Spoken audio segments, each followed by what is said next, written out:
আসসালামু আলাইকুম, সবাই কেমন আছেন? আমিও ভালো আছি আলহামদুলিল্লাহ। তো আমি আলিয়া বলছি আবুধাবি থেকে। তো আজকে আরেকটা নতুন ব্লগ ভিডিও নিয়ে আসলাম আপনাদের মাঝে। তো এই যে দেখেন, এখানে আমি বসে আছি সোফাতে, কারে। তো এখনও ঘুমাই নাই, ঘুমাবো। তো এই যে আমার বিছনা, তো আমার এখনও ঘুমাই নাই আমি। তো এখন খাবার খাবো। তো আজকে কি খাবার খাই ওইটাই আপনাদের সাথে শেয়ার করব। তো আজকের ভিডিওতে দেখতে পারবেন। তো চলুন আমি আজকে কি বানাচ্ছি, কি খাচ্ছি আপনাদেরকে দেখাই। তো এই খাবারটা অনেক ভালো, শরীরের জন্য অনেক ভালো, উপকার।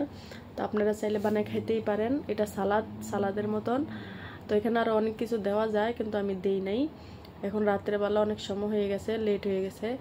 তো আরেকদিন আপনাদেরকে আমি ফুল ভিডিওতে দেখাবো এটা কিভাবে বানানো যায়, আরও কি কি দেওয়া যায় এটাতে। তো এটা এগুলি 5 স্টার হোটেলের মাঝে, এখানে অনেক দাম নেয় বেশি। তো আমি আজকে বাসায় বানাইলাম জাস্ট খাওয়ার জন্য, সালাদের মতন। তো চলুন দেখাই। তো এই যে দেখেন, এখানে এটা হচ্ছে সালাদ। তো এখানে আমি 2 রকমের চনা সিদ্ধ করে নিছি। একটা হচ্ছে কাবলি বুট, তারপরে আরেকটা হচ্ছে কালা চনা। আর এটা আমি দুটোটা একসাথে সিদ্ধ করে নিছি আগে। তারপরে এখানে আমি দিছি কাঁচামরিচ কুচি কুচি করে, টমেটো একটা কেটে, কাঁচা পেঁয়াজ একটা পেঁয়াজ দিছি কেটে। তারপরে এখানে একটা সরষের তেল নিছি। এই যে দেখেন সরষের তেল, এখানে একটু মিক্স করব। সালাদে দেবো গ্যারানের জন্য, বেশি দেব না, আগে একটু দিয়েছিলাম। তো এই যে এখন আমি এটাকে মিক্স করব সুন্দর করে। তেলটা একটু বেশি হয়ে গেছে। তো আপনি চাইলে এটাতে আপনি মুড়িও মিক্স করে খেতে পারেন। এভাবে খাইলে সালাদটা অনেক ভালো। দেখতে পারছেন কিনা জানি না, এই যে দেখেন অনেক সুন্দর একটা কালার আসছে।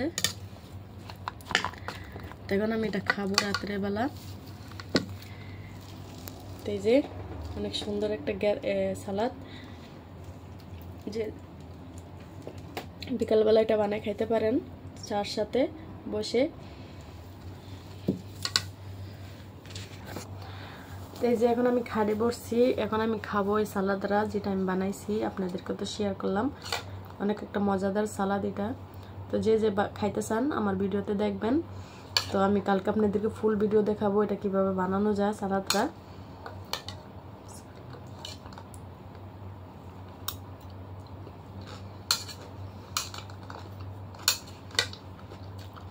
মজাদার সালাদ।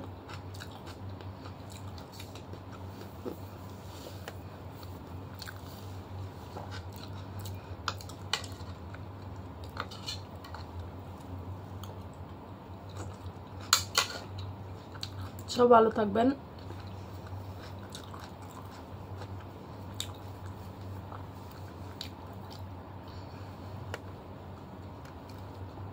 নেক্সট ভিডিওতে দেখা হবে।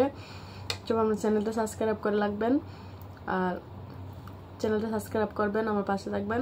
নতুন নতুন ভিডিও দেখার জন্য আমার সাথে থাকবেন। তো আরও সুন্দর সুন্দর রেসিপি দেখতে চাইলে আমার চ্যানেলটা সাবস্ক্রাইব করে আমার পাশে থাকবেন। আমি আলিয়া বলছি আবুধাবি থেকে। তো আজকে এই পর্যন্ত সব ভালো থাকবেন। আল্লাহ হাফেজ। নেক্সট ভিডিওতে দেখা হবে। বাই। তো এখন আমি খাই নেই, অনেক রাত হয়ে গেছে, আবার সকালে ডিউটি আছে। আমরা তো প্রবাসী, আমাদের তো কাজ করতে হয়, এখানে তো আর বসে থাকতে পারি না। দেশের মানুষ পরিবার তো কখনো এটা চিন্তা করে না যে আমরা এখানে কত কষ্ট করি, আমাদের দিন কিরকম যায়, আমরা কি হালাতে আসি। ওটা ওদের কোনো টেনশন নেই, ওদের শুধু টাকাই এদের দরকার। টাকা যতক্ষণ দিতে পারবেন আপনি ভালো থাকবেন, আপনি টাকা দিতে পারবেন না, আপনাকে ওরা মনেও লাগবে না। এটা হচ্ছে নিয়ম দুনিয়াটা বড় আজীব। দুনিয়ার মানুষগুলি অনেক বড় স্বার্থপর। তাই নিজের টেনশন নিজে করবেন, নিজের চিন্তা নিজে করবেন, নিজের ভালো নিজে দেখবেন। আপনার ভালো কেউ দেখবে না, সবাই আপনাকে ব্যবহার করবে, লাস্টে আপনাকে টিসের মতন ফালাই দিবে। এটাই নিয়ম। আপনি মানুষকে যতই ভালোবাসা দিবেন, মানুষ আপনাকে এতই ব্যবহার করবে। তাই সাবধান, মানুষকে চিনতে ভুল করবেন না। চিনার আগে 1000 বার চিন্তা করবেন তার সাথে আপনি মিশবেন কিনা, তাকে আপনি ভালোবাসবেন কিনা, আপনি আপন বানাবেন কিনা। কেন মানুষ অনেক বড় বেঈমান, মানুষকে চিনা বড় দায়। তাই তো বলি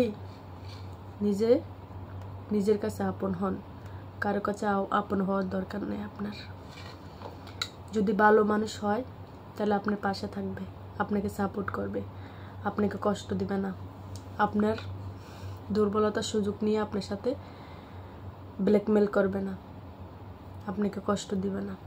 তাই মানুষ ভালো খুঁজে নিতে অনেক সময় লাগে, সময় নিয়ে খুঁজে নেবেন যেন আপনার জীবনে একটা ভালো মানুষ আসে, যেন আপনি সারা জীবন আপনার পাশে থাকে, আপনাকে আলগায় রাখে। আমরা প্রবাসী মেয়েরা সেটা চিন্তা করি না, যে মিষ্টি কথা বলে তার পান দিয়ে পড়ে যাই, লাস্টে কিন্তু আমাদেরই কষ্ট হয়, আমরাই মানুষের কাছে অবহেলিত হই। তাই নিজের মনকে শক্ত করুন, ভালো একটা মানুষ খুঁজে নেন, আর নিজে ইনকাম করেন, নিজের পায়ে দাঁড়ান, নিজের অর্থগুলি নিজের নামে রাখেন, যেন বাড়িতে গিয়ে কারো কাছে হাত পাততে না হয়, কারো কথা শুনতে না হয়, কারো কথা শুনে যেন আপনার চোখের পানি ফালাইতে না হয়। তো আজকে যদি আমার কথাগুলি ভালো লাগে আপনারা আমার ভিডিওতে লাইক কমেন্ট করবেন, আমার পাশে থাকবেন। আল্লাহ হাফেজ।